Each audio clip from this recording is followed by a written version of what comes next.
Welcome to Bad Dice, the UK's first Warhammer Fantasy Battle podcast. We bring you news, reviews and updates from all around the UK tournament scene.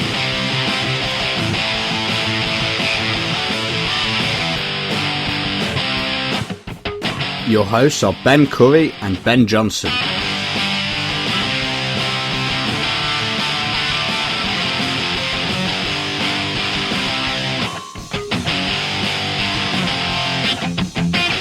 We hope you enjoy the show, and if you do, be sure to let us know. You can contact us on thebens@baddice.co.uk or leave a positive review on iTunes.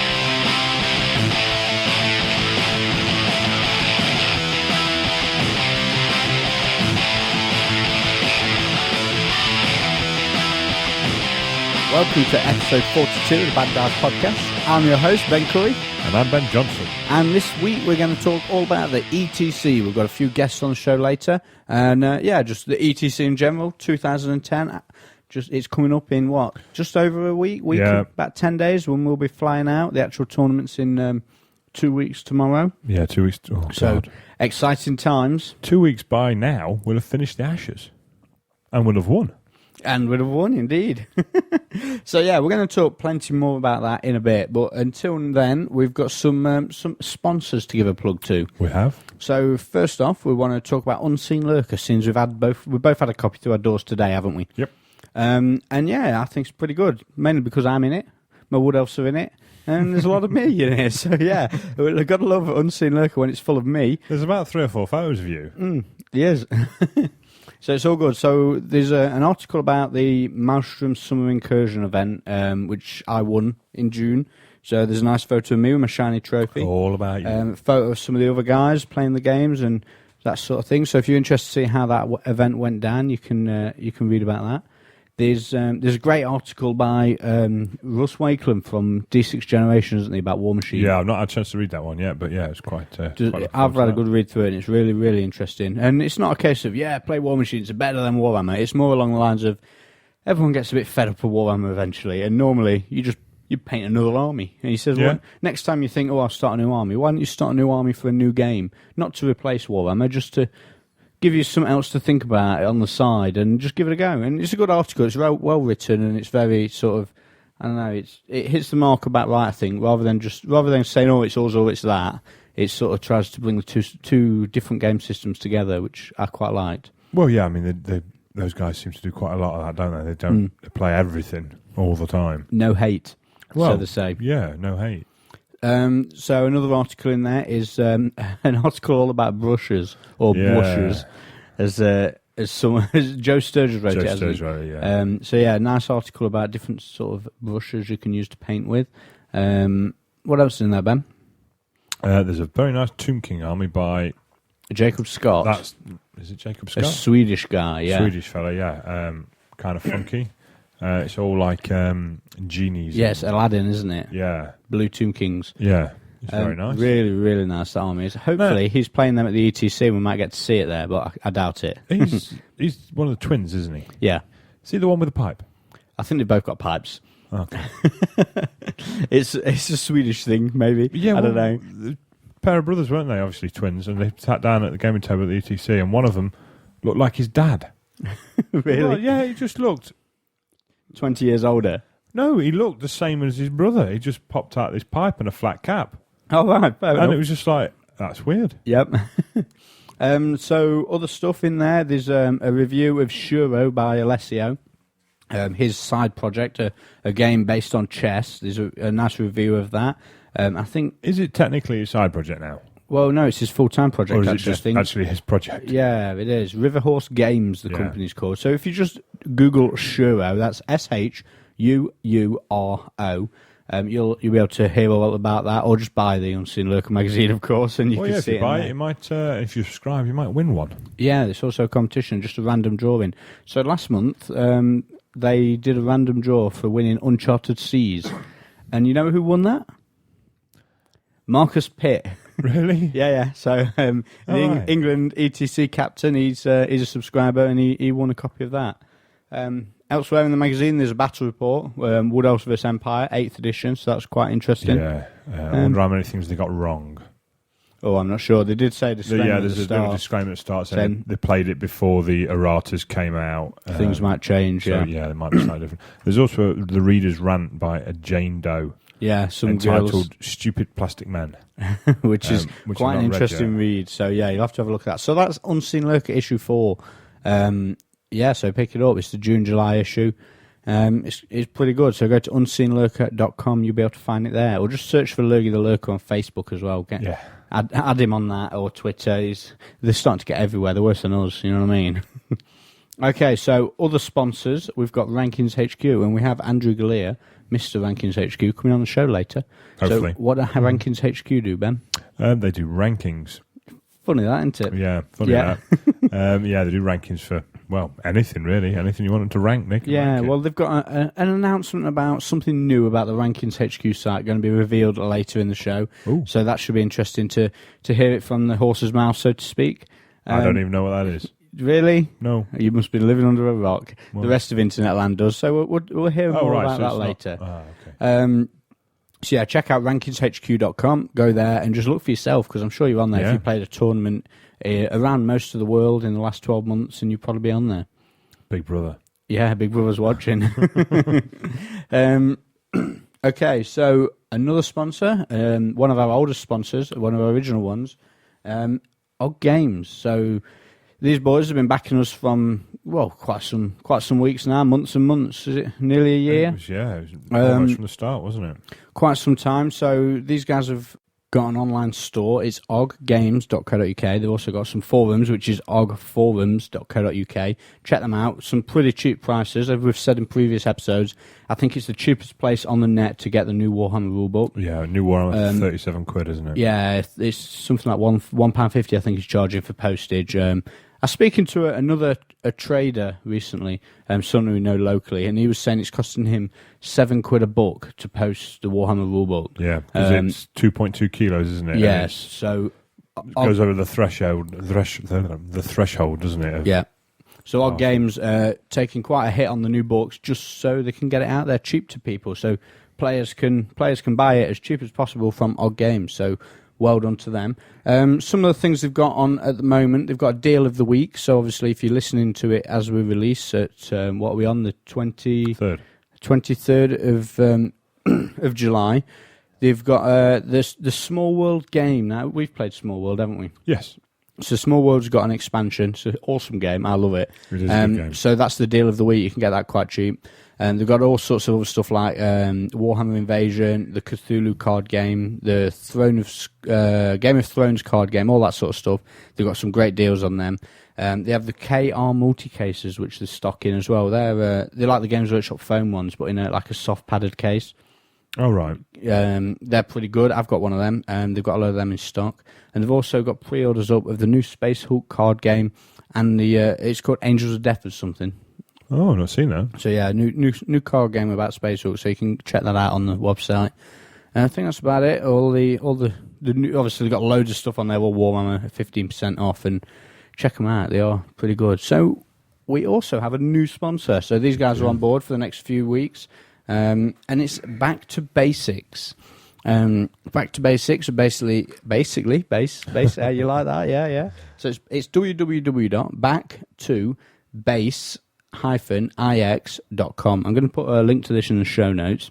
They're basically a company based in Adelaide, Australia. But don't let that put you off if you're ordering from the UK, because they've still got some great prices on all the stuff's really cheap, and they do some good postage deals. Well, apparently as well, postage doesn't actually take that long. A couple of guys have already ordered and give us a bit of feedback, haven't they? Yeah, well, I know this from sending dice over there, yeah. I post some dice, and they're there within a few days. So you can get stuff dead cheap, dead quick from them. So with the sort of stuff to do, they say they're a national and international... They serve the international and national communities with quality resin products such as bases, terrain, and even modular gaming tables. The latest stuff that they're producing is a wide range of movement trays, which sort of caught our eye, didn't it? This is why I got in touch with them. I noticed they'd got a massive range of new trays in all shapes and sizes, and I contacted them to see if they'd be interested in sort of advertising with the show to get the information out about the movement trays. So... basically, if you got new units in 8th edition, all different sizes, you're going to need new trays. So check out the website, backtobasics.com, and you'll be able to find all the new sort of stuff on there. And they also do all kinds of basing materials like flock and static grass, water effects, things like that. Mate, they've got loads of stuff. Have you seen the resin bases they do as well? Yeah, I've seen the resin bases they do. So they do loads of sort of bases made of resin. So they're all like sculpted, saves you building them up. They're all already sculpted. So they've got like decking, they've got dungeon stones, they've got forest ones, they've got like paving slabs and bricks, all sorts of stuff. You'd have to see it to see the massive Everything amount you of could they've need for got. Warhammer.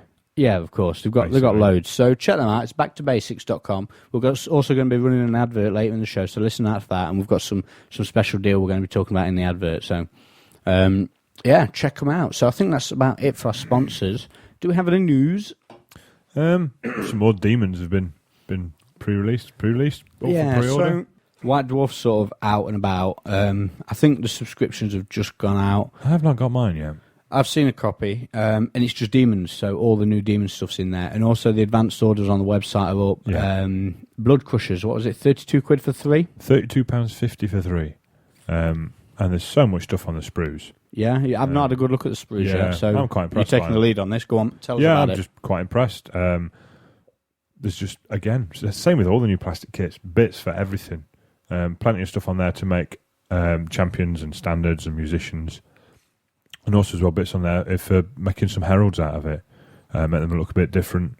And also as well the actual Juggernaut looks quite customizable.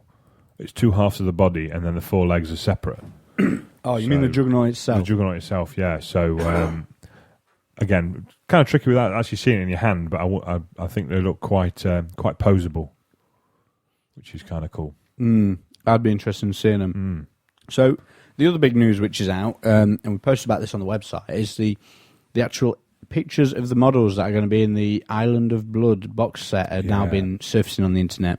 And you can see these on the Bad Dice site. Just go to the homepage and it's one of the blog posts on the first page. Are they also in stores? I don't know. I've been into Games Workshop this week and I've not seen any. But then I didn't ask and I didn't look. On that note, I've got something else to talk about in a bit. I've had my demon cards, so we'll talk about that in a minute. Yes. The Island of Blood. So what's in there? Skaven and High Elves, lots of them. Yeah, and the models look pretty impressive, don't they? The models are very, very cool. Pretty much what we spoke about a couple of episodes ago, wasn't it? The content-wise, and again, they are the push fit things. Yeah, so no glue if you don't want it. No glue if you don't want to. So all the clan I'd rats... still glue it, though.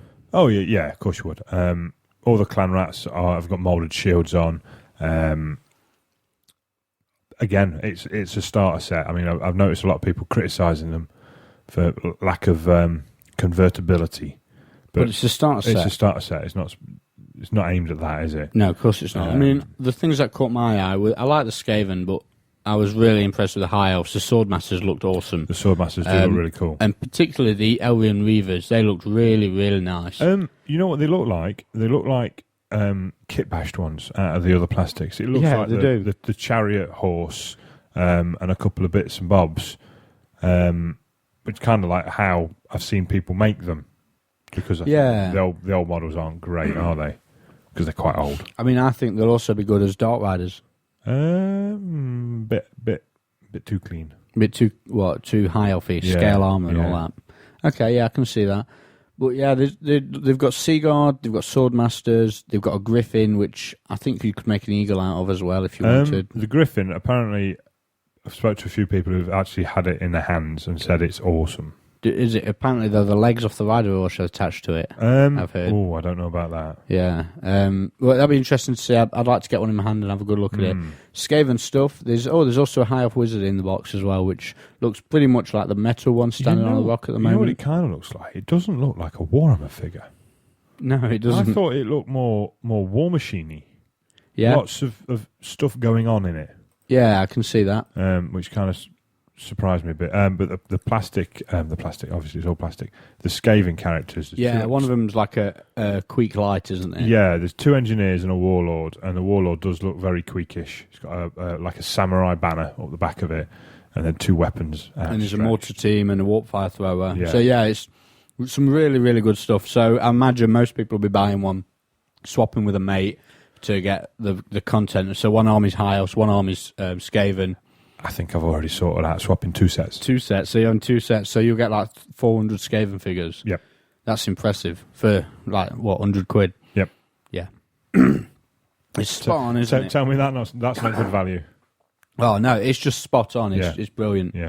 I know people complain about the price of the Games Workshop stuff, and rightly so in some cases, but then when you see things like this, you know it's all worth it. If that comes out for 50, 60 quid, I think that nobody can complain at that. Well, your money you spend it on your stuff, which is supposedly overpriced, is going into developing things like this, and it's well worth the money. It's, you know what I mean, the further in your hobby, because the things that are going to come out down the line are going to be as good as this, and well, better than this, because it's only going to improve. And looking at that stuff there, how are they going to better any of that? You know what I mean? I don't know, but then it boggles the mind, and then they do better. But then I kind of thought that about the Metal Engineers. I thought they were spot on. Yeah, but then, especially the dude on the left there with the long like cattle prod thing, it's awesome. Yeah, they are very, very good. Yes, that's the Island of Blood set. So you can see that on the Bad Dice forum. It's baddice.co.uk/island-of-blood-box-content-pics. One thing that we've not got on there that we've not seemed to have surfaced yet, there's just some rumour, wasn't there, about some terrain being in it? I don't know. I've not heard that, and I've not seen any. Sorry. Yeah, I've heard about it. I do remember speaking about it, but I've not seen any pictures. No. So yeah, that's that. I mean, it's just awesome. Yes. So, any more news? No, that's about it really. Without White Dwarf coming in, we're kind of snookered, aren't we? Well, not really. I mean, there's not really been a lot of stuff. Obviously, the Games Workshop website's been full of. The blog's just been amazing this last month, hasn't it? It's been very cool. We were talking about that before the show. Yeah. So we know the guy who does the blog updates, and we've been saying, what's he been doing? Is it just blog updates recently? Because it seems there's just masses of stuff going on there every day, and it's really, really good. So check out the Games Workshop blog. It is interesting to see that they are firing up regularly. Did we speak about Martin's battle report on the last show? Yeah, we spoke about the Dwarfs versus the Wood Elf battle report. And Adam Hall had done a bit of commentary how to make the Wood Elves a bit more competitive. So yeah, that's that. The other thing that's come out since we spoke on it last episode, but there's been a rulebook FAQ gone up today. Oh, has that? So we'll have a talk about that in a bit. But that's interesting for sure. There's some good stuff in there. Okay, so I think we're going to go for a short break, and after a break, we're going to come back and we're going to have our Rankings HQ announcement. Unseen Lurker is a new, exciting gaming magazine covering gaming, tactics, hobby, modelling, reviews, interviews, and even the occasional zebra.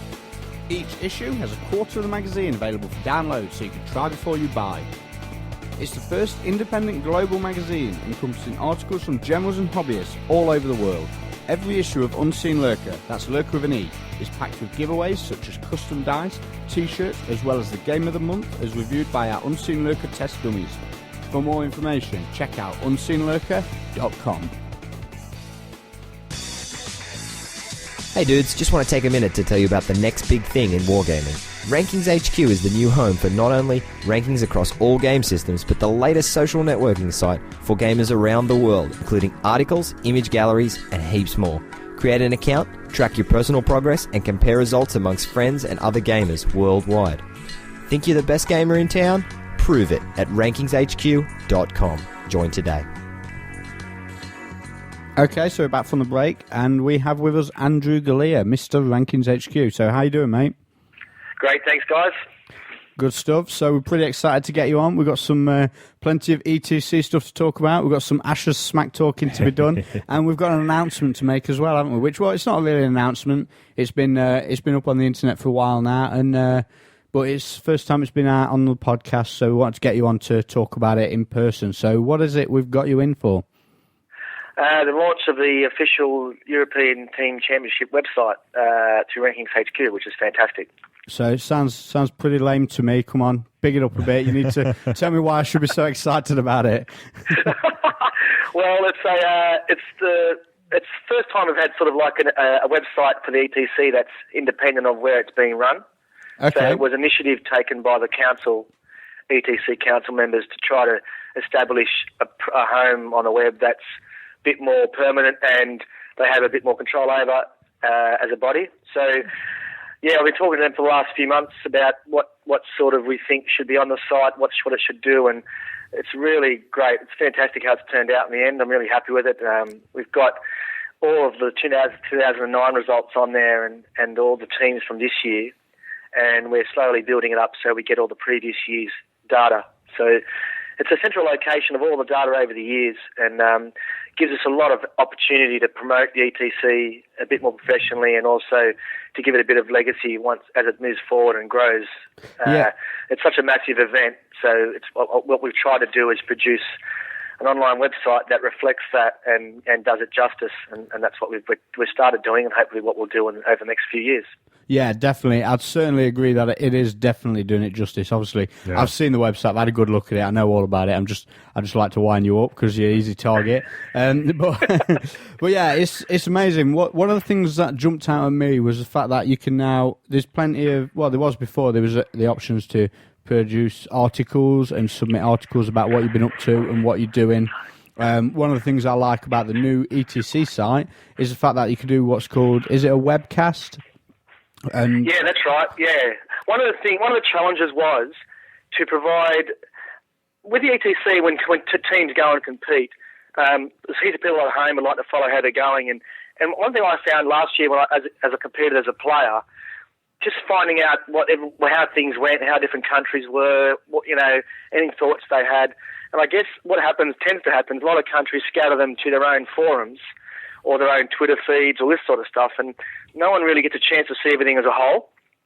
So one of the targets and the aims of the site was to provide a medium where any player who attends and any supporter from home can actually post things on the webcast, the tournament webcast, and also reply to things.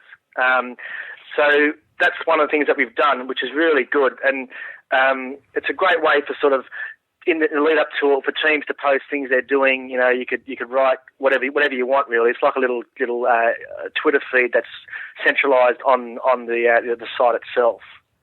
And what's exciting is that we're about to launch the mobile version of the webcasting site, which will let anyone with a mobile at the venue post things immediately to this webcast. Yeah, I'm pretty excited about that because obviously I love the whole Twitter and Facebook aspect of the hobby where it's nothing to do with Warhammer, but it's just talking about it. Another angle to talk about it from. Yeah. And I like the fact that I think I've been winding yourself up. I've been having a dig at some of the Americans. I've been on the case of the Swedes, and it's great. And it's just another aspect of the hobby to be brought together. So I think it's a good opportunity for that as well. And the beauty is when you post something and you're actually a player, it puts your name and also it puts the flag of the country that's originated from. So when you go to the webcasting feed, you see all these different countries and players, and it really opens up, really brings the community together internationally, which in the past hasn't happened because a lot of the countries tend to go to their own sort of sites or their own forums. Okay, so obviously you're a ranking site. So is there an ETC ranking now?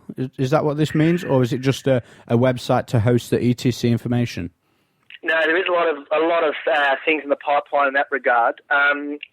We're going to have country rankings, which based on how they've gone in over the years that they've attended.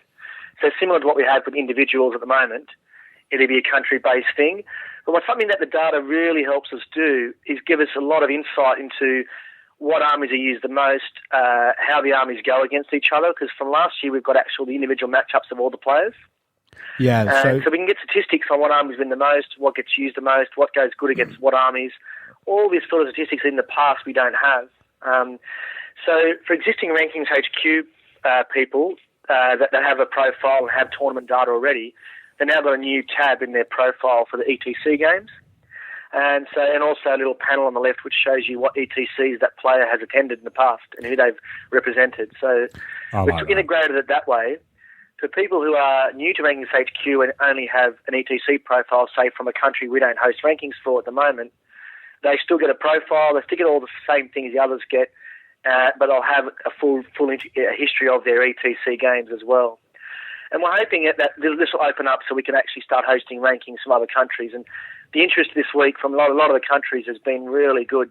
Who want to, they're clamouring to get on board and try to submit their normal results, so we can build up a massive database of tournament data from around the world.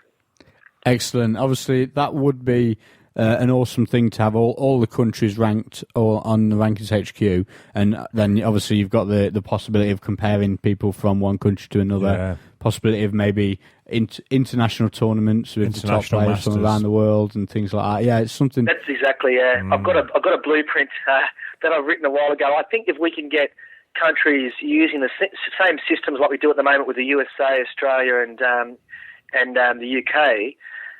Who use the same formulas as well, you can directly compare how the people are going and their points. Another thing that it can do is that it opens it up for having international masters events or, ETC style events for individuals. So that's something I'm really excited about as well. So that's all in the pipeline. Hopefully it'll come to fruition, but we've got a really good start here, so it's fantastic. It's a lot more excuses to go to foreign lands to play Warhammer, isn't it? You know what I mean? That's exactly right. Yeah, definitely. You can't grumble with that. So back to the whole ETC thing. So just give us a bit of a rundown of how it came about that you were doing the ETC website, because obviously there's been a couple in the past. I know the Danish guys have got a ranking system for the ETC. The Italians put up a website when they hosted it, and the Germans did the same. So how did it come about that Rankings HQ was going to be the home of the ETC for 2010 and onwards, hopefully? So we've the deal we've got with them is for 3 ETCs for 3 years. So it will definitely be 2010, 11, and 12. And we're obviously hoping that will keep going, and that's the intention from both sides. Assuming everything goes to plan, which looks like it is. Basically, the ETC this year, the council sort of stepped up the mark a bit to try to get a few more people involved and get some organisations and individuals who do a lot for the community to sort of work with them to try to build up the ETC. It's obvious that there's so many facets to the hobby and to tournaments that they can't do everything themselves. And so an example was the Bad Dice podcast, yourselves getting on board as the official podcast. Maelstrom Games got on board as a... Sorry? Go Team Us. Yeah, right. And Maelstrom Games are in as the official sponsor of the actual event, aren't they? That's right. Maelstrom Games are providing a unique miniature to all the contestants. They're providing trophies, which is fantastic. So that's good. The Warhammer Forum, warhammer.co.uk... Warhammer.org.uk. Yeah, that forum is also heavily involved and has been from day one, that was. Yep. And then they also were sounded out. They actually got sounded out whether we'd be interested in submitting a proposal to sort of put together an ETC dedicated site on the Rankings HQ platform. The whole social side of Rankings HQ with and it's not just rankings. You've got all the actual profiles, news articles, hobby articles, that sort of thing. I guess they thought that was a good basis to base the ETC site on, and so we extended the foundations of it to include all the ETC-specific stuff, and that's how it went about. The negotiations went over a couple of months, really trying to work out what their goals were and what we could bring to the table and how we could work together. And the fact that I played in the ETC last year and knew what it was all about certainly helped, I guess, because they knew I was a player who was passionate about it, and I had ideas of how I wanted it to work, and I guess that's the beauty of bringing us on board. Okay, so obviously you've only had a few months to get the site up and running and online, and you've done a great job of it. But obviously there's so much more you can do with the site when you've got a lot more time to play with it. So do you have big plans for the ETC side and Rankings HQ in general? Is there anything you can talk about for the future of the site? Yeah, so you're right. We're cutting a bit fine this year. We managed to get. We're very happy with what's come out for the ETC site this year. The whole webcasting thing and the sharing of information and instant sharing is something I really want to build. We're going to open up the webcast to other tournaments that are run, so even for the UK. So if you're going to a GT or stuff, we're going to set it up so it's a specific webcasting feed for that tournament. So that's something I'm really looking forward to doing. So how much is that going to cost for people to use? Well, it's free. Oh, that's good. It's free at the moment. Definitely free to do the webcasting. And we're going to be, I'll be talking to TOs and trying to get them involved and seeing what we can do with getting some promotion of the webcasting before the event. I think it could work really well to really bring home. There's even people in Australia or around the world, they like to find out what's going on at other big events in other countries, not just the actual country where the event's being run. So especially with the ETC, with a lot of the international players meeting each other and becoming friends. I think it's going to be a great tool in the future. So that's one of the things we're looking at doing. We're exploring more and more. Tournament Overlord, our software, the tournament running software, now captures and uploads the individual player matchups in the games instantly to the rankings. So we've got an event that's happened in Australia of 92 players where every single game, the Army using the score was uploaded. So the players now have a record of that for their tournament games. So has a lot of people been using that information and look? Is that available to see on the website now? It is. At the moment, the players can see it in their private profiles when they're logged in. I haven't opened it up to their public profiles. That's definitely something we're going to be doing in probably the next release of the software, of the ranking site. So that was so attractive to a lot of tournament gamers. Yeah, that really want to do. That was going to be my next question. So is that something that you can track to see how much use it's getting? And obviously, did it have a lot of use after that tournament went up? Because obviously that tournament got uploaded. You announced that this was available for the players. Did it get a lot of use? Was it something that the players were keen to look at? Yeah, it was massive. I mean, like the thing that does, it's twofold. On the first thing, it gives all the players such a definitive record of their tournament games. So, I mean, imagine that in 3 years' time, you're going to have every event you've played this year and the games you played, who you played, what the score was, what the round was, what the tournament was. I mean, that's a fantastic tool. But what that does, if we have that across, hundreds of players in a country, we then have got untold statistics on all the armies, how they go, how they match up against different armies, all these sort of statistics that we currently don't have. Now, it's all just statistics and it's fun and it's all that sort of thing, but it's really interesting. And I think for players who go to tournaments regularly and are into that sort of thing, I think it's fantastic. And one of the tools, I mean, we do the rankings for Battlefront, for Flames of War, with the official rankings for that, and we're trying to get other game systems on board. The actual organisers of the games, it's very valuable statistics for them to see how their armies are going at tournaments, if they care about such things, of course. Of course. So that they can use that to look at sort of balancing issues and just see certain things, how it's all going. And one of the steps I want to do in the future, which is a pretty ambitious step, I've had a vision for a while where we actually track the army list players use. Okay, so you need players to submit, or tournament organisers to submit the lists. As players submit them to the tournament organiser can submit them to you, or an automated thing on the site to do this. That's right. Now, this is one of the things that's obviously going to take a lot of... That's what you've explained there is going to be pretty rare, I imagine. But Tournament Overlord is really sophisticated now in uploading results. We've got in the pipeline and on the design stage software to do army lists. So what the idea is, you do an army list, you're registered for a tournament, and you can upload the army list directly to the TO of the tournament. The TO gets all the army lists. They've already been satisfied. There's certain criteria that the TO can set, so the lists are automatically checked. And then we've got the list against each player. So when the results are uploaded, the list will go with it. Okay, that sounds good. Sounds really good. So these are things I've had thinking about for a while. The Tournament Overlord is a massive software at the moment for running tournaments, and we're trying to promote its use. We're talking to all different organisers and conventions as well in the US and across Europe to start to implement it, because it's a fantastic tool for capturing that data. Now, the Army list tool is something that hasn't been built, but it's definitely something we're looking at doing, and we've designed from this. Rankings HQ has been designed to take that data on board. Okay, so this has been an idea to capture it. This has been an idea in the pipeline from the start, then, and it's been built to expand. Exactly right. I mean, I had this blueprint for a lot of years when I was doing rankings as more of as a hobby for me on the side, and visions of how I thought it could work, being a tournament player myself. I mean, the ability to buy a ticket on a website, the tournament organiser downloads all the players into Tournament Overlord or the software. They run the tournament, upload the results instantly. Now, if you add to that the player being able to create their list and submit it, and then that gets included in the rankings, in the tournament results. That's a fantastic big picture. But anyway, it's something. It's not all pie in the sky because we do most of that now already.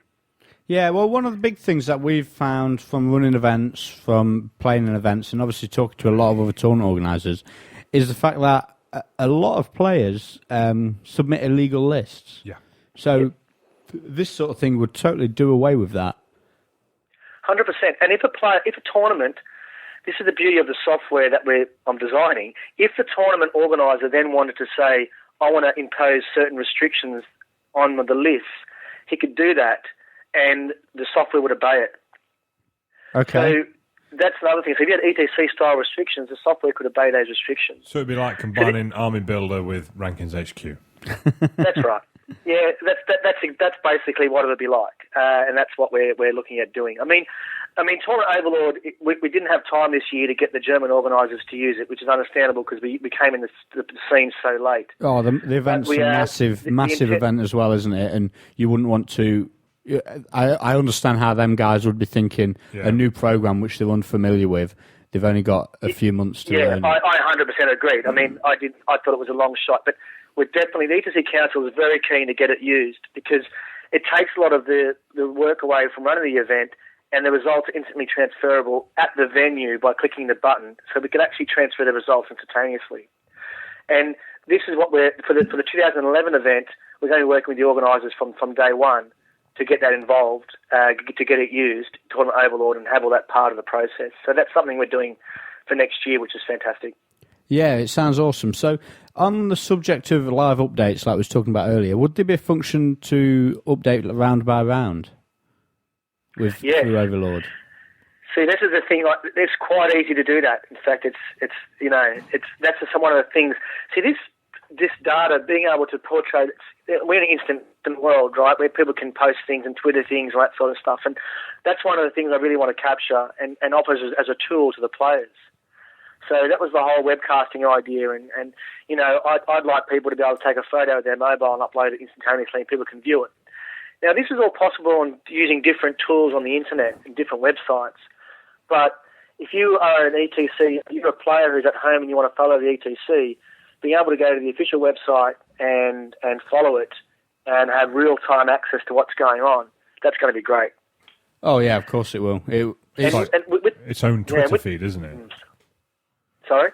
It's almost like its own multi-feeded Twitter. Is that even a word? That's right. And the thing is, if you're at the venue and you post something on your phone on the mobile site, which is going to be available this year, if you post something and someone at home responds, you'll see the response instantaneously as well. So it's got a bit more power than what Twitter has on its own. It's actually it's a very, very powerful tool. So that's what we're doing. So that mobile site will hopefully be announced in the next. Well, I've got 2 weeks to go. So next week. You're flying soon, dude.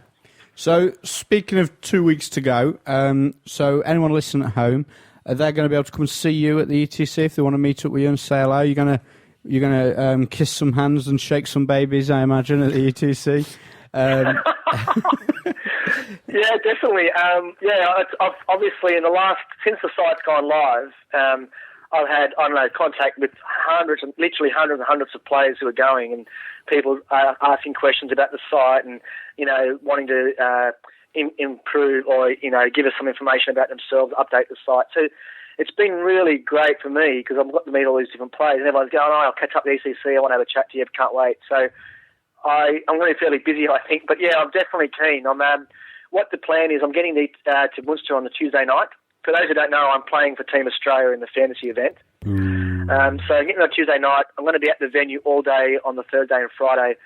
I'm going to be taking a lot of photos, meeting people, and doing a lot of site updates while I'm there. While the site event is going, the pre-tournament event is going on. So that'd be a great opportunity to sort of meet a lot of people and all different countries. I've got people from different countries who want to talk to me about getting their rankings on there and what's involved. So I'll be fairly busy, but it's going to be fun stuff. I'm looking forward to it for sure. So if you're going to be doing all that Thursday and Friday, when are we going out and partying? Well, the evenings are definitely free. This is supposed to be Wednesday is a free day, but I'm so I'll be there. Don't worry. I'll be there. Okay, so while we are there and on the Friday evening, we've got quite we're starting a tradition, aren't we, which started last year. It's going to continue into this year. And the tradition of England beating Australia is going to continue, I think. So why don't you talk a little bit about that? Tell the listeners what the Ashes are. So the Ashes is it's born from cricket matches, a cricket series between Australia and England's been going on for 100 years or so. And it's just a traditional thing. So any sport where Australia plays England directly, they normally get called the Ashes. And so when we were coming to ETC last year, because wargaming is a sport, of course. So it transfers over. I've seen plenty of fat wargamers get a sweat up playing Warhammer, mate. Don't know about that. So last year we had a bit of banter with the English guys, and I'm so happy it did, and it turned into an official slinging match and then an official challenge. So we had an initial Ashes series last year, which is a one-off game between the two teams on the Friday night before the event. And how did you go in your game? Sorry? How did you go in your game? I actually won my game. I played Will, I think his name was, Will Goodwin. Yep. And he was a little bit chuffed from his conquest the night before, so I don't know if he was concentrating too much, but I did manage to beat him. Excellent. Was that your only win at the weekend? My only win? Yeah. What is wrong with you? Get me on the show to boot. No, actually I won... my ETC record, whilst wasn't great, was 2 wins, a draw, and 3 losses. So you must have been using a really poor army, yeah? Something like ogres. Well, I was using a poor version of a good army. Yes, that's correct. You know what? He's basically lying on the floor on his size now. He is so proud of himself for that one. He really is. So annoying. What is the clue? Okay. So for the listeners out there, we're getting a bit sidetracked here. Andrew used the filthiest army there. There was 2 real powerful ones. You're joking. And the Australians didn't bring one of them and brought a rubbish version of the other one in their infinite wisdom. And Andrew went not very well with his awesome powered Dark Elf army. I had 20 spearmen in that unit, in that army. Yeah. Anyway, off the topic. So last year England broke the rules and caused international incident by doubling up on the 3 hardest armies. And this year we've made the rules a bit stricter. It's just a team playing in the Ashes, so that'd be good. Yeah, and the two captains are challenging as well. Yeah, 2 captains are playing each other. So all joking aside, and as much as we like a bit of banter, which we all love, I am actually really looking forward to this. Well, before we get to that, are they going to be included on Rankings HQ? The Ashes matches. I was just about to say, my very next thing is the release we're doing with the mobile site will include an Ashes side site for the ETC, which will have all the history of the players and how they went. And those records will appear on the players' profiles as well. Excellent. So do you need the people who've played in it to send you maybe a little bit of something about how their games went? Yeah, I'll organise with you guys. I'm sure Ben Curry's got it, written on the ceiling in his bedroom or something. He looks at it every day. Hey, so. It's not me. Hey. It's Ben Johnson. I've still got the bit of paper. What? When we wrote the scores down. Yeah. How did you do, Ben? I did all right, actually. I think I 20-0'd an old man. Yeah. You gatewayed the Vampire Lord on turn 2 or something, didn't you? It was all skill. Every last bit of it. So, yeah, definitely send that through.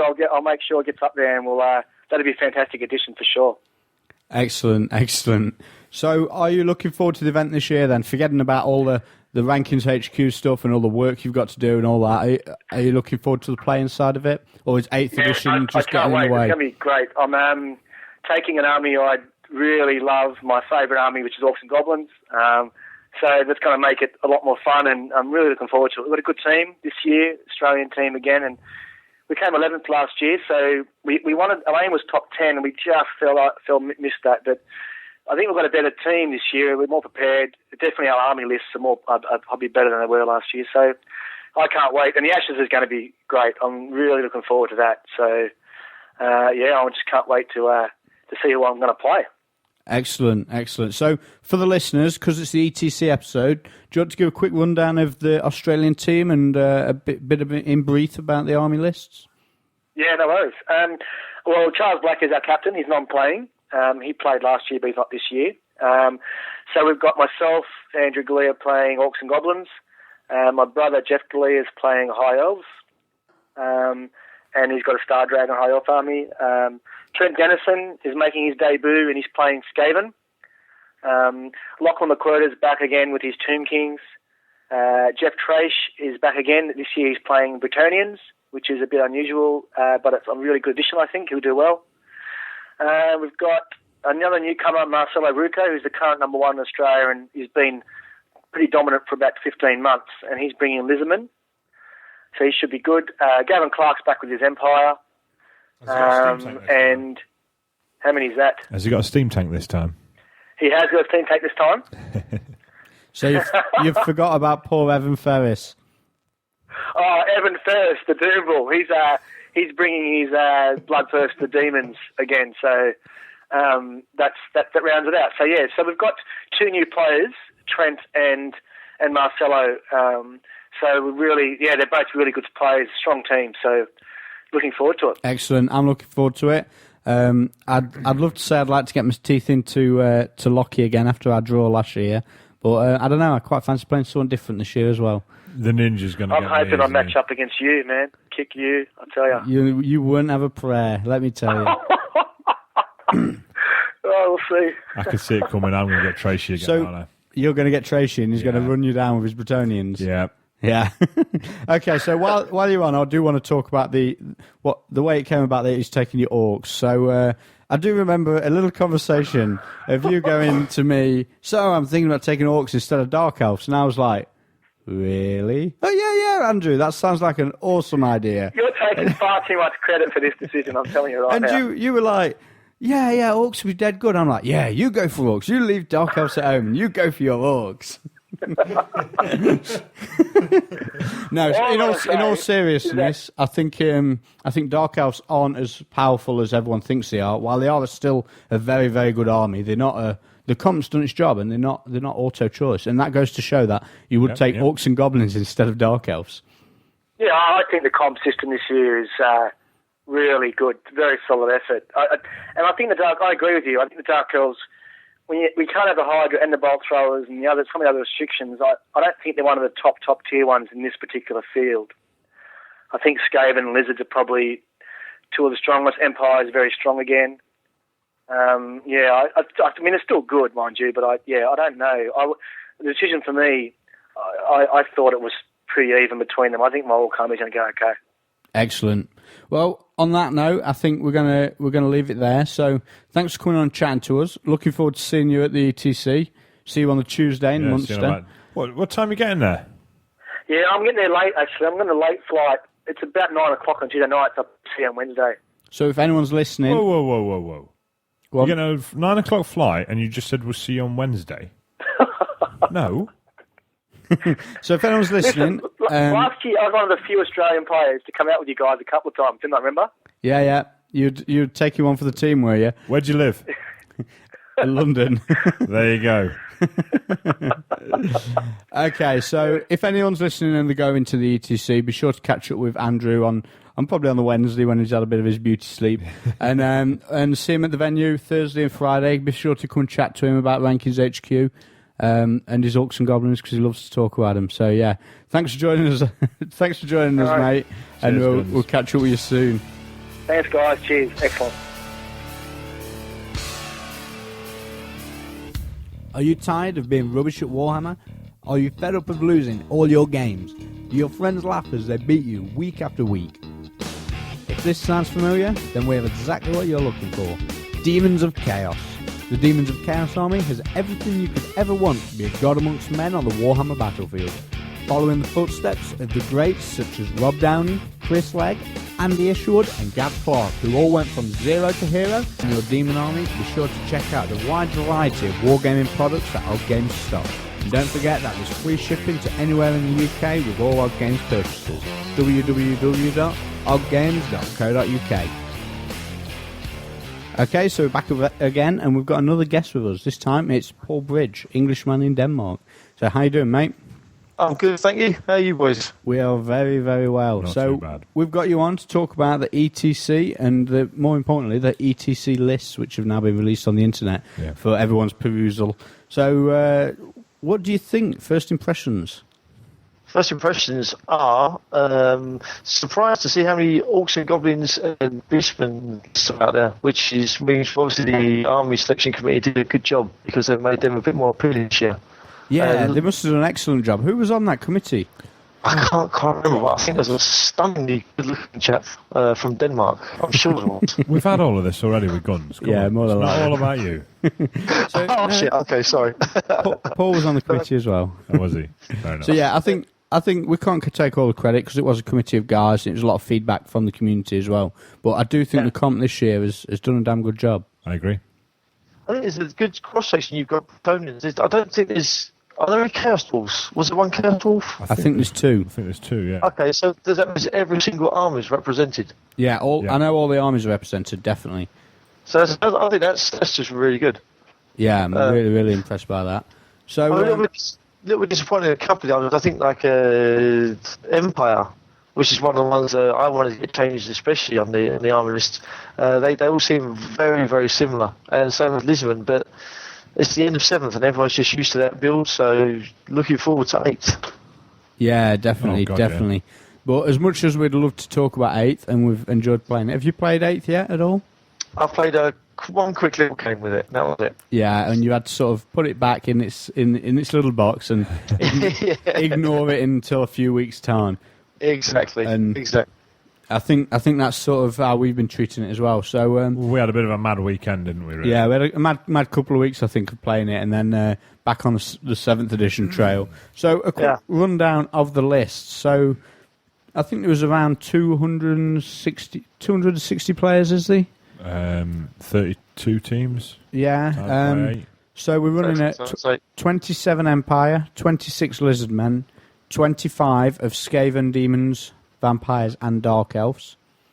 And then we've got 18 High Elves, 14 Orcs, 12 Tomb Kings, 13 Wood Elves, 12 Warriors, 12 Dwarfs, 7 Dogs of War, 5 Bretonians, 4 Beastmen, 3 Ogres, and 2 Chaos Dwarfs. So that is every army available to play in the Warhammer game is at the tournament, which is just fantastic.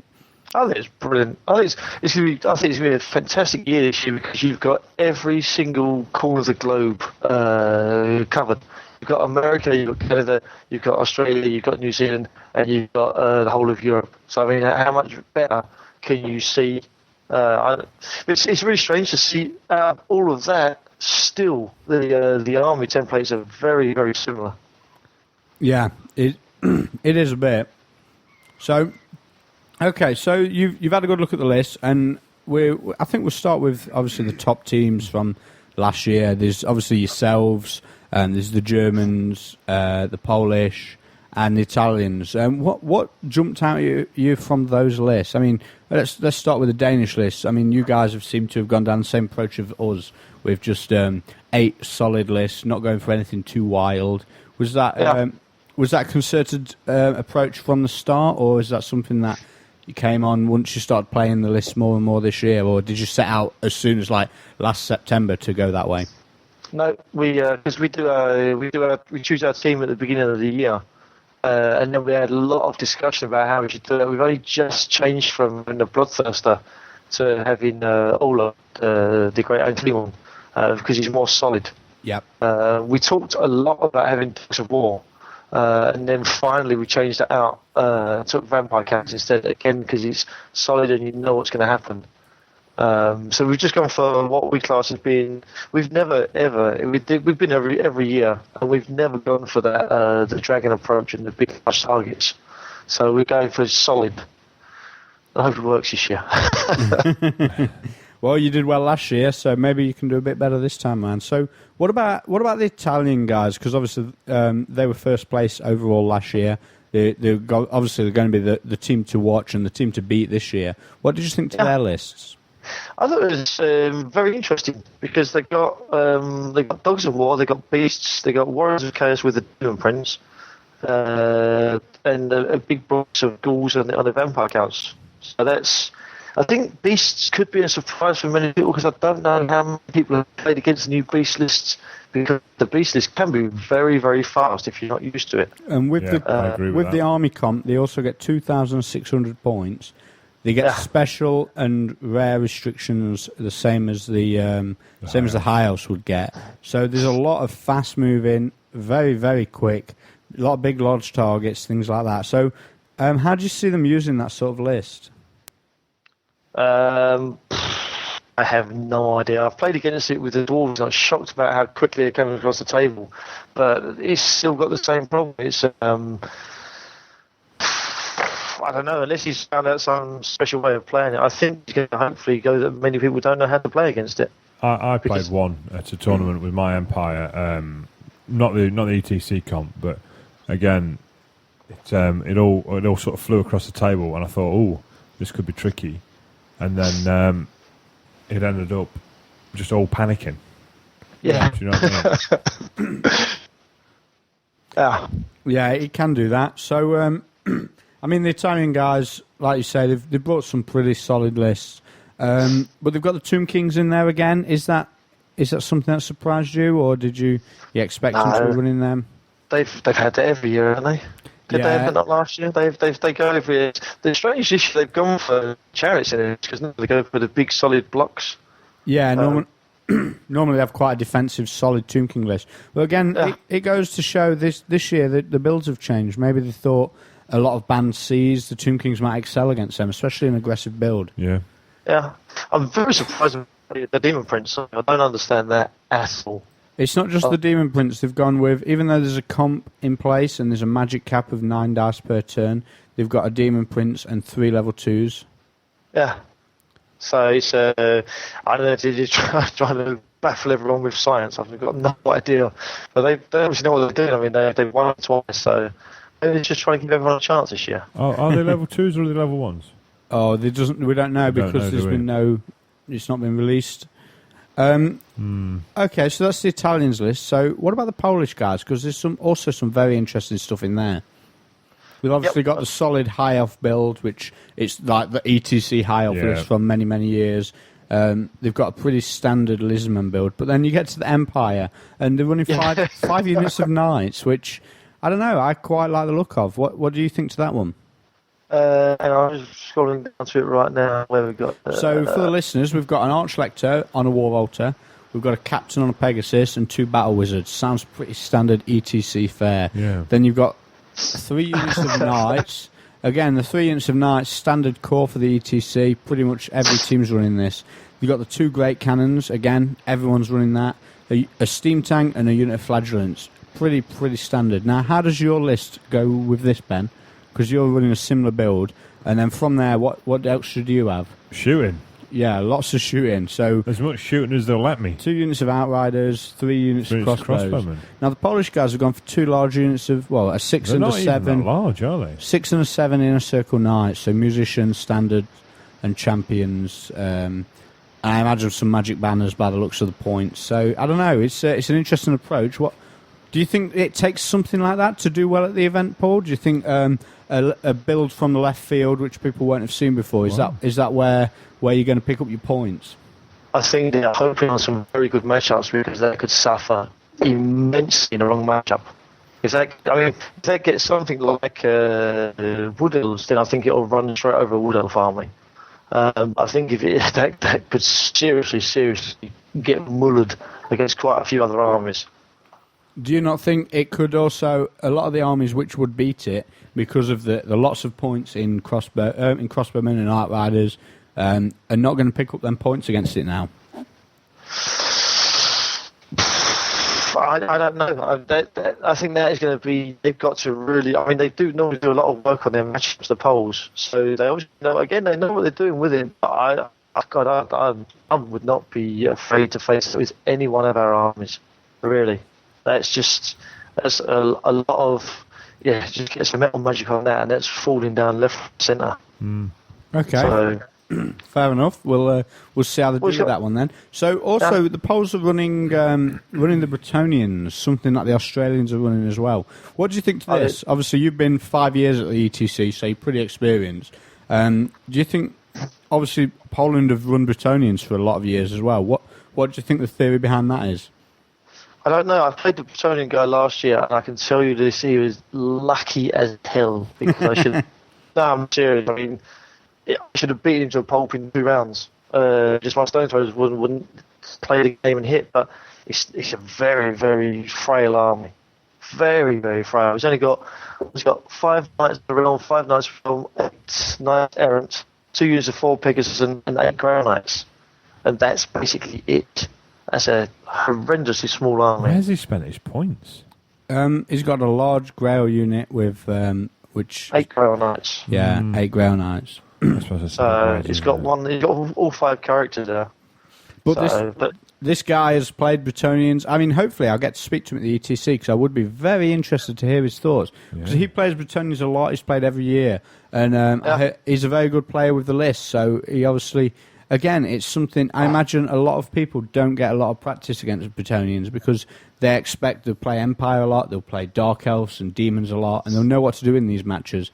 Is it that the Bretonian match is something that they might be a bit rusty in, and this guy being very, very proficient with his army can exploit a weakness or exploit a mistake from lack of practice? Yeah, man, I think it's with that army looking at it, you're just looking at what's going to win the game for him is the Grey Knights and 2 units of Pegasus. So if you can nullify those 2 units, he's screwed. Okay. In my opinion, but their scaling list is very, very interesting. If you look at that, they've got Borussia on a Screaming Bell. What on earth he's got on a Screaming Bell? I've got no idea. Now, there's a few of them knocking. A lot of people are running the bell. I know we're not running the bell. Do you not agree? Do you not like the bell? I love it on the other side of the table to me. I wouldn't even buy the model. I mean, why on earth would you want to put your script? I don't know. So you got 1 unit of 28 clan rats or 20 Stormvermin that are unbreakable. Wow, okay. He's got 2 units of 7 Sensible, 10 Jezels, and a Hell Pit Abomination. That's it. It's just I don't know. It does seem the sort of almost the extreme opposite of the way we sort of thought it through, isn't it? Yeah, but so saying this, you've said the Skaven aren't that strong, the Bretonians aren't strong, you don't like the Empire. I imagine you're going to have something to say about the Keeper of Secrets as well. Saying all that, do you still expect the Polish guys to be at the top of the event coming to Game 6? Or somewhere near the top? Yes. They'll end up top 5. What do you think it is that lets them play with these style of armies, which are maybe suboptimal or maybe optimal but in a different way, and they make it work? How do you think they do that? I don't think I can say that on air because I think you'll ban me. Maybe they've just come for a giggle. No, they don't do that. They don't do it. They're all very competent players. They're all very, very competent players, and they all have a very, very strong character when they play. Okay, so yeah, they make it work once it's on the table. That's very PC, Paul. I'm impressed. Okay, so moving on to the rest of the list in general, is there anything that's particularly caught your eye? In the polls, no, just in general across the whole event. There was one. Where was that? Hang on, I've written this up. Canada.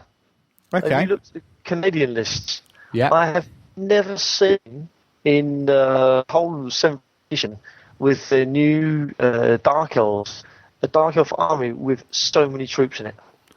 Okay, so they've gone for 2 years of 25 Dark Elf warriors, 2 years of 16 Blackguards. Wow. Okay, a War Hydra, 2 units of 5 harpies. There's no bolt throwers, no nothing. It's just like troops, and a hell of a lot of troops. And 2 assassins. Why is assassins on there? Well, I don't know. I put my assassin on there as well. All right. It's a really, really fighty combat list. Do you think this sort of thing can work well? Again, that's going to really, really come on the matchup. Yeah, in some matchups, some armies just won't like it. I particularly imagine some of the Band C lists where they'd normally think, well, they can play against the Dark Elves, and because it's only a small, elite, shooty army, they can just swamp it with the numbers. But then in this match, all of a sudden, they're fighting against a lot of numbers as well, and they're going to be in a lot of trouble.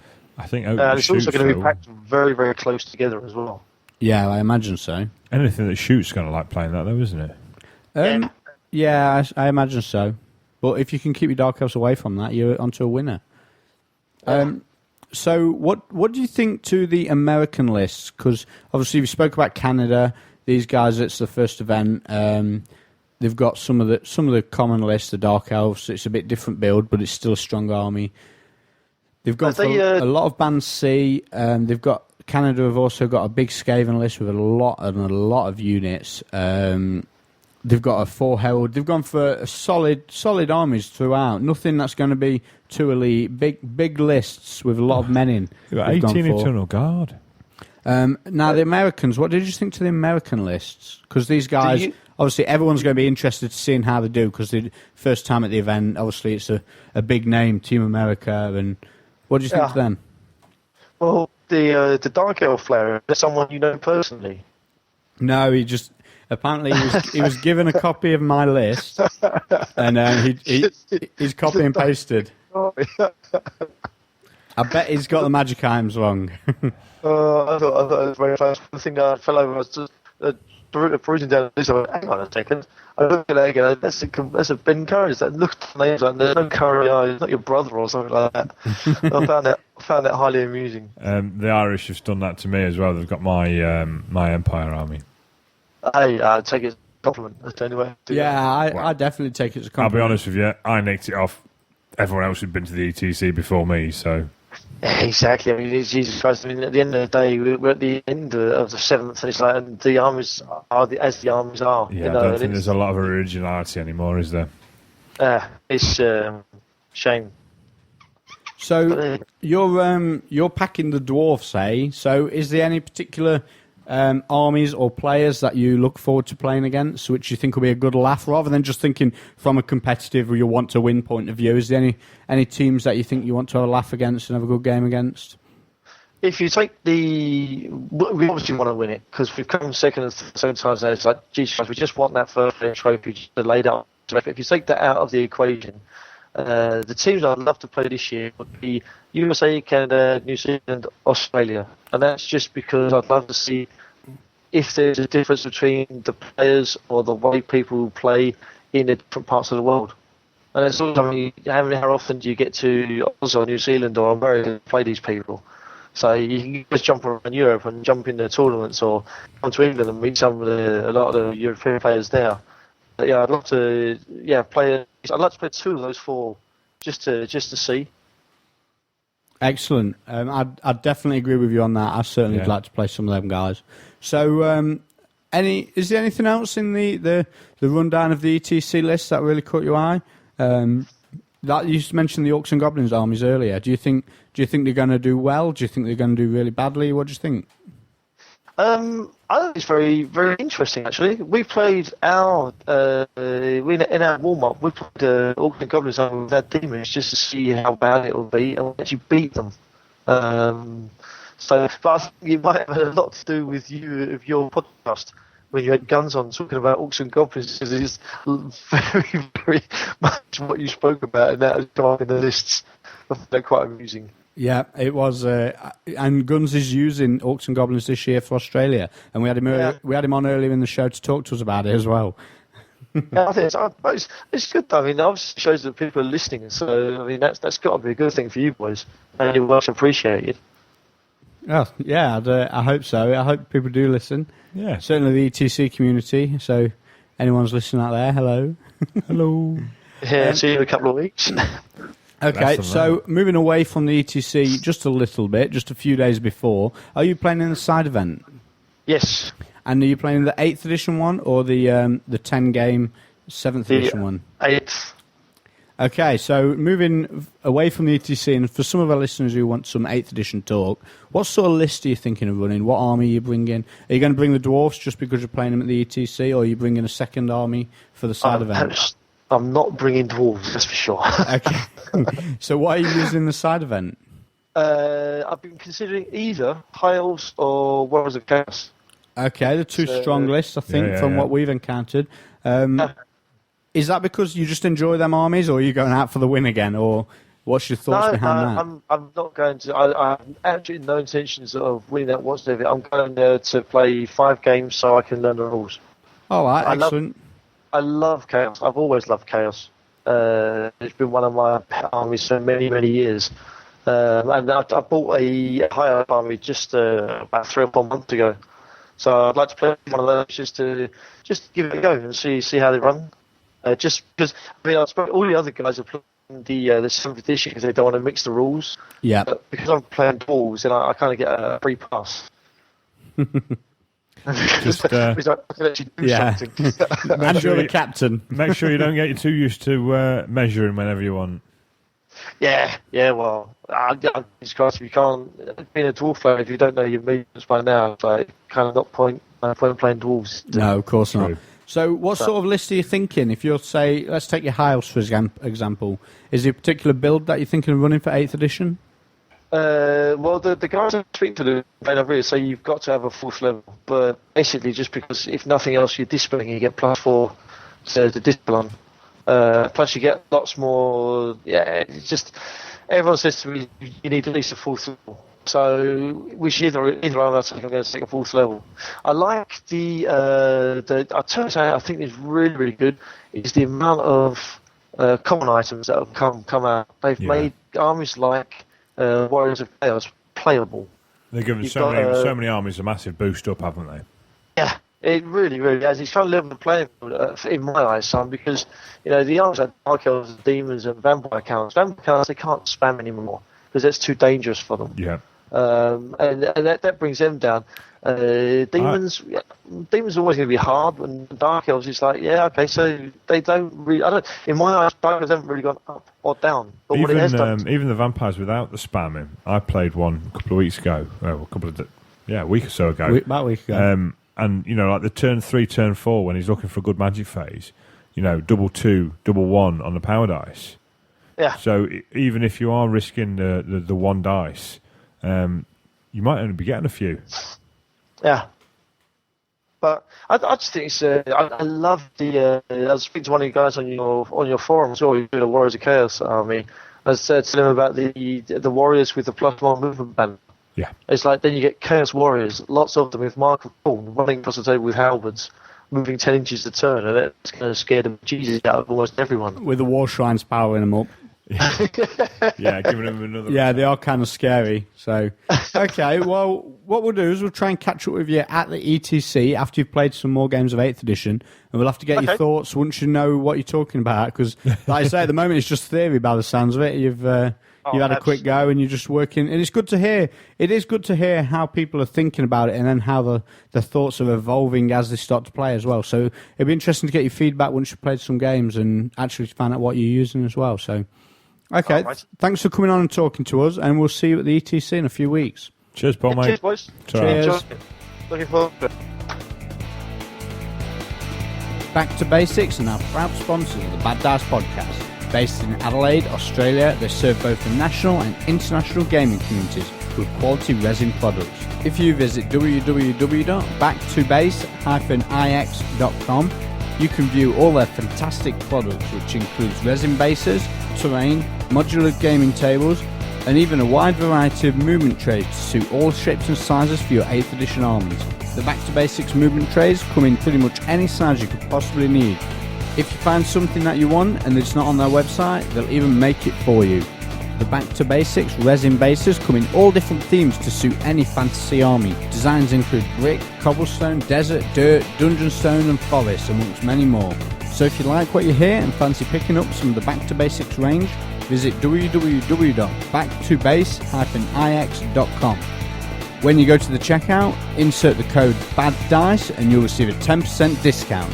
That's www.backtobase-ix.com.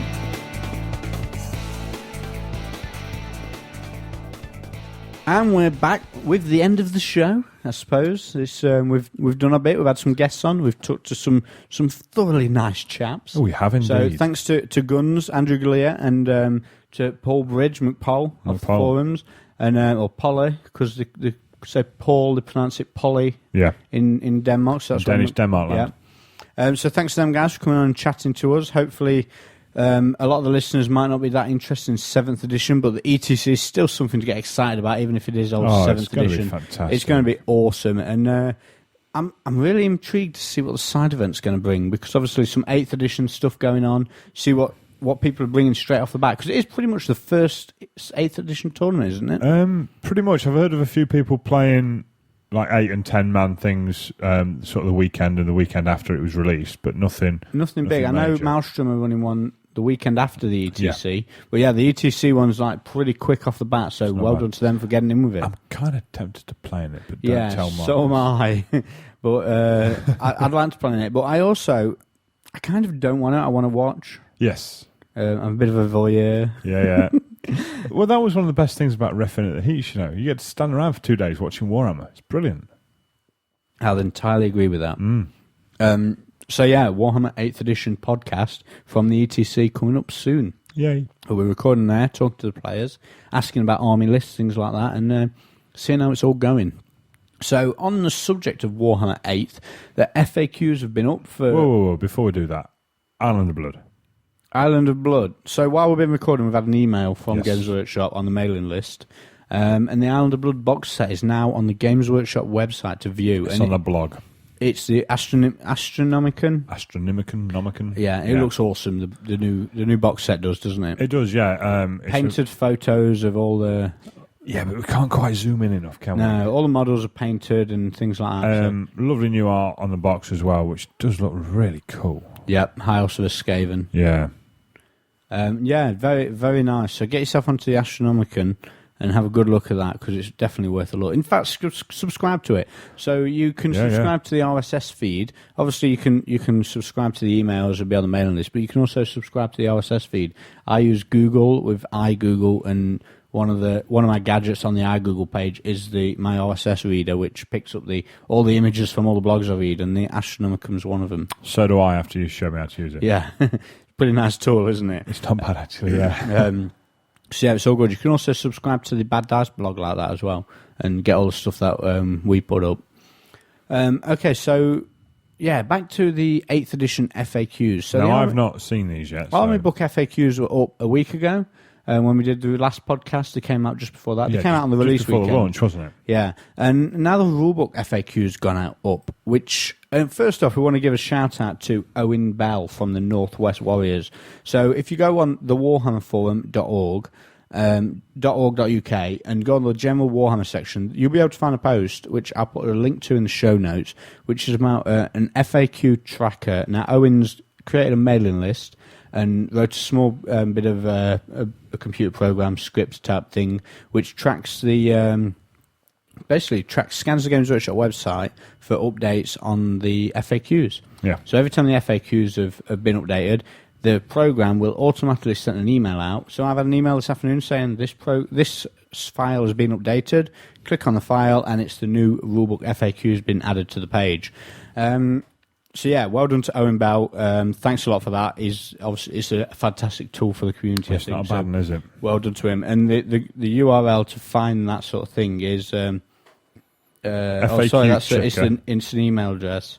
So it's the northwestwarriors.org.uk. That's the website. I'll put a link in the show notes to how you can sign up for this FAQ tracker. I'm sure Owen won't mind. He's already posted it on the forums. I'll double check with him before I post it on the website. But yeah, thanks a lot to Owen. So the FAQ, moving on to it. One of the big things which we've been discussing for the last few weeks is the charging, and more to the point, charging a fleeing unit. Now we had a rules question, and we had Jervis Johnson rule on it at the event, and he cited a rule on page 23 of the rule book, which says if you charge a fleeing unit, they automatically die. Yeah. And he ruled it on that, which is fair enough.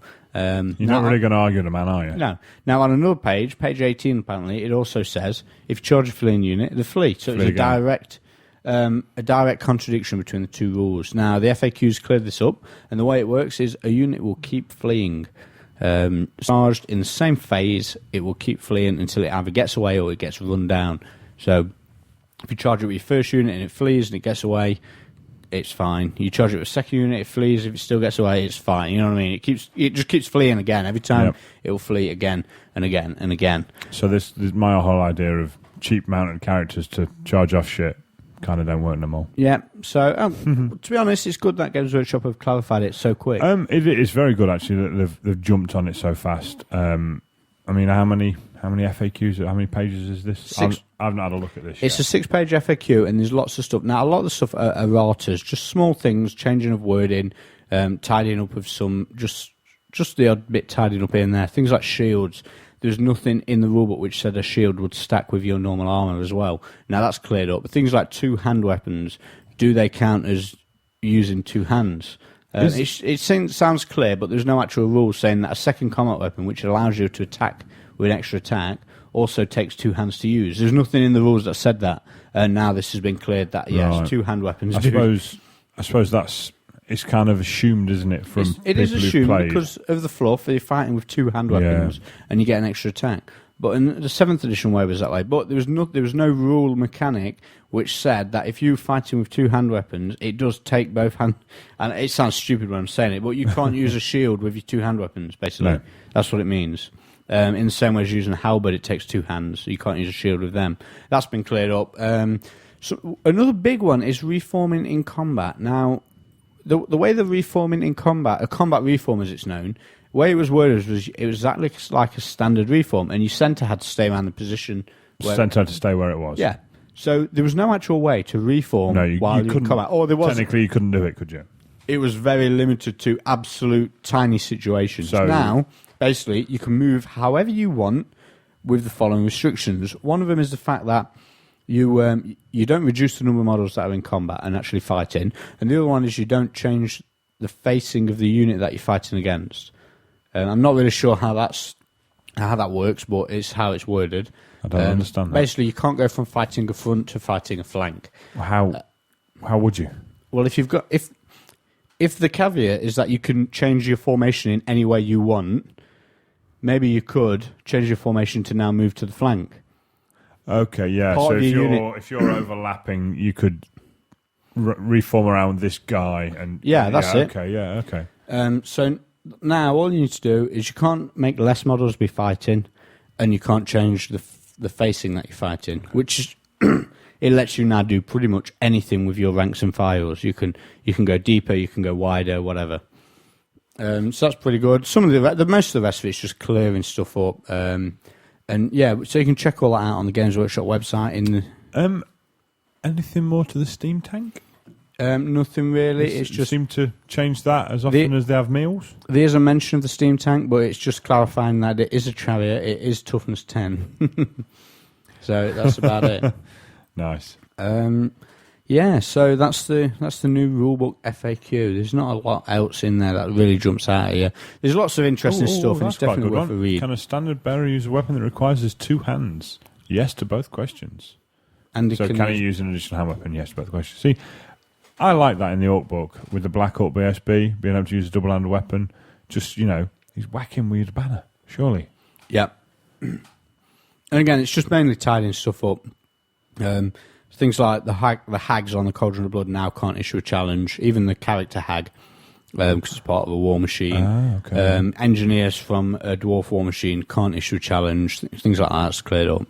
Yeah, definitely worth a look. I mean, it might be updated again by the time you listen to this and have a look.